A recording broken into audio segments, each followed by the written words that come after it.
The sound of one hand? Have you ever searched for an answer, only to realize that the answer was already inside you? This is the story of a young monk, a riddle that confused his mind, and the moment when silence itself became his teacher. Long ago, in a mountain temple, there lived a restless young monk. He was clever, sharp, and always eager to prove himself. One morning, his Zen master gave him a strange task. Go and discover the sound of one hand clapping. The monk was puzzled. He thought, one hand clapping? Impossible. Surely the master must be joking. But the master only smiled, turned away, and continued sweeping the garden. The young monk began his search. He tried every way he could think of. He waved one hand in the air. Silence. He smacked it against the wind. Emptiness. He even shook it angrily at the sky. Nothing! Days turned into weeks. Other monks laughed quietly.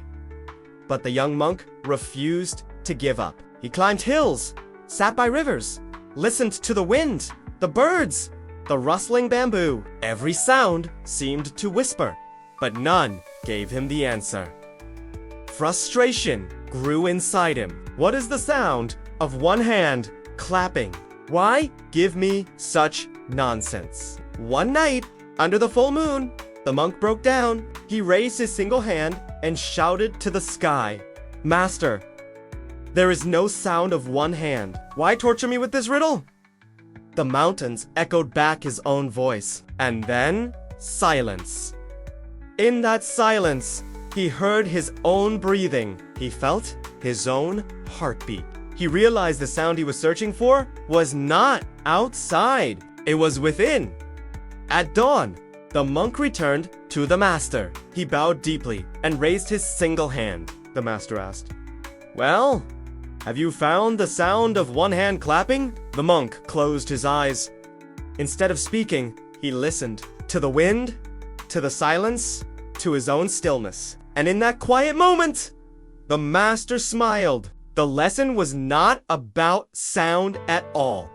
It was about presence. When the mind becomes still, the universe itself becomes the answer. So, dear listener, sometimes life gives us riddles that make no sense. We chase answers in the outside world. Money, success, approval. But Zen whispers, stop searching. Be still. Listen, because in stillness, you discover that the answer has been inside you all along. If this story touched you, share it with someone who needs a little silence in their life. Tell me in the comments. When was the last time you truly listened? Not to the world, but to yourself.